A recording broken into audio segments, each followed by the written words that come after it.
So we kind of wanted to jump off of that idea and look at, if we sort of suggested particular strategies to students, would we see an interaction between the type of strategy that we're kind of scaffolding and how they would perform based on their spatial skill level. And then we're, long-term interested in seeing, maybe we could adjust the scaffolding that kids are getting based on, whether they're kind of a spatial thinker or more of an analytic or verbal thinker.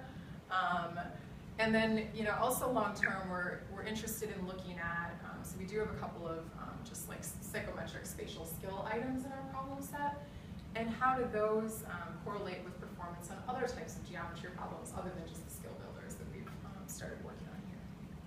So our skill builders, we have 3 skill builder activities that were based on existing problems and assessments. So there's rotation, translation, and reflection, all on a Cartesian coordinate plane.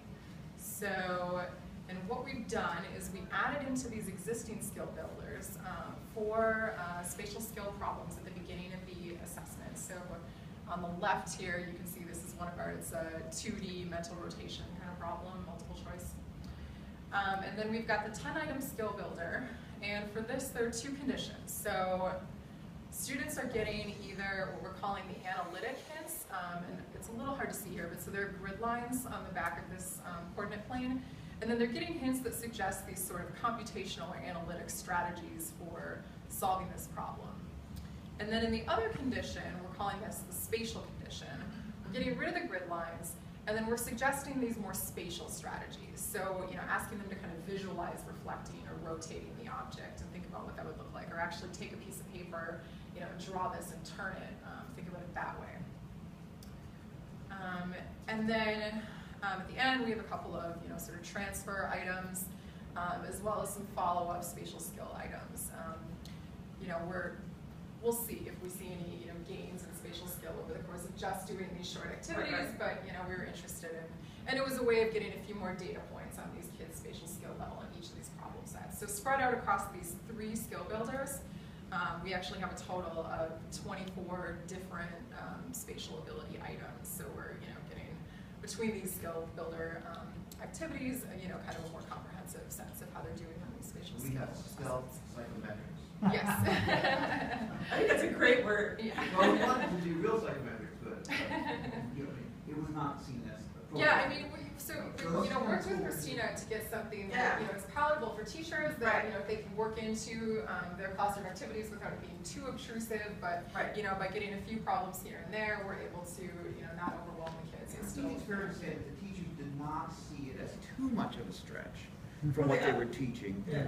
And I don't think, to say it's stealth is implying that we try to keep it hidden or something. Well, and we think of it, so one of the big ideas is that you've got your skill builder that's already there, so you can consider that normal educational practice, because it's already sort of there. It was deemed okay just as a worksheet, a systems worksheet. And then if you add some things, so teachers might throw 4 questions like that as they're due now at the beginning of the class period.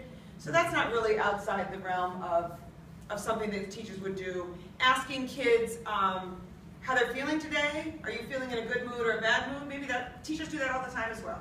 So doing things that are in everyday practice, but giving 10 questions on spatial rotation before you do the thing on reflection, maybe that's a little bit much. So that balance is what we're looking for, and that's also what our IRB is telling us we need to do. So we're trying to make sure that we're comparing regular educational practice, and in that case, we don't need written permission from all students because it's regular, and that's sort of the national And with this standard. a secondary, I don't mean to interrupt. You're wonderful, the other thing is, with this many kids taking it, we may eventually be able to get some notion about how the psychometrics actually work.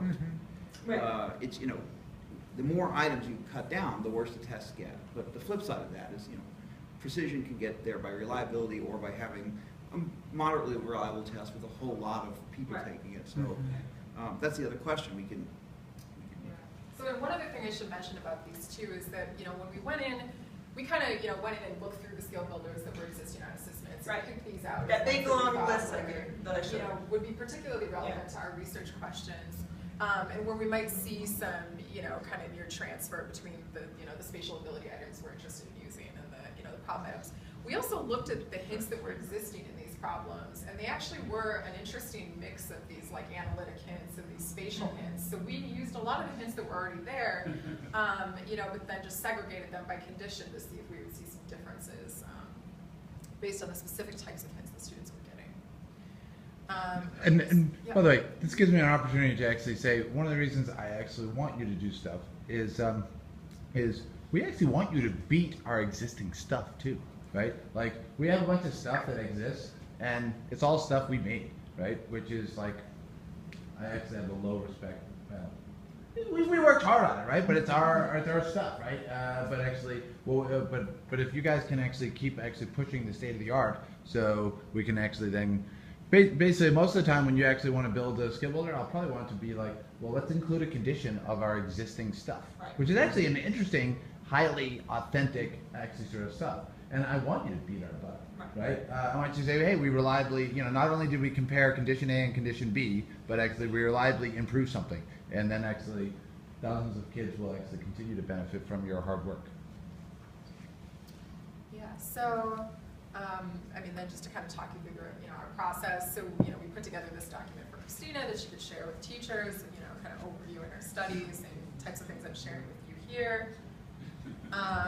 And so now we get these great, you know, emails once a week. We just, you know, got this one set yesterday evening.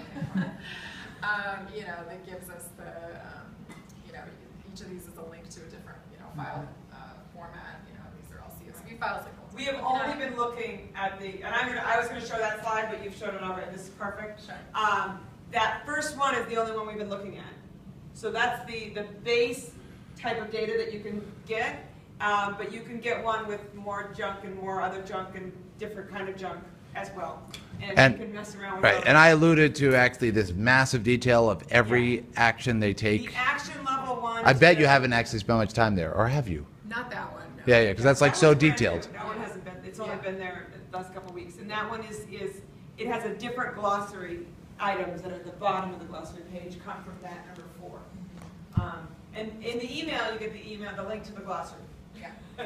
Yeah. The other grad student on the project tonight, Emily, she couldn't be here today, but you know, we spent some time kind of looking at the different file formats and seeing what was going to be most useful. And yeah, we found that, you know, the top one is the most like what we're used to using for data sets, and right, but you know, I would be interested to explore more to see, you know, what we could do with those other file formats. And there's a link to the glossary too, which we found very helpful. But yeah, so you know, we get these data files that look like this. Yeah, I noticed the top row, we just got rid of all the quotes and we made them all caps, so they were a little bit prettier. And we're slowly, piece by piece, cleaning it up. So, Oh, do you have in your data set, do you actually have the R's columns? The automatic reassessment and retention? Because this is done as a skill builder. So those few columns on actually how they do the, anyway, so you actually have the stuff that actually is 1 week later. If it was done in a classroom where the teacher did it. Okay, that's one question. I don't want to take up too much time. So that's, if we don't get data from the second time, that means The second time, you mean like the automatic reassessment and retraining? The post-test. Well, so you don't actually have a separate assignment that is the post-test. What's missing? no, it's in the. That's not very. We might have talked it's too about. specific. Yeah. All right. Well, actually, this is leading us to.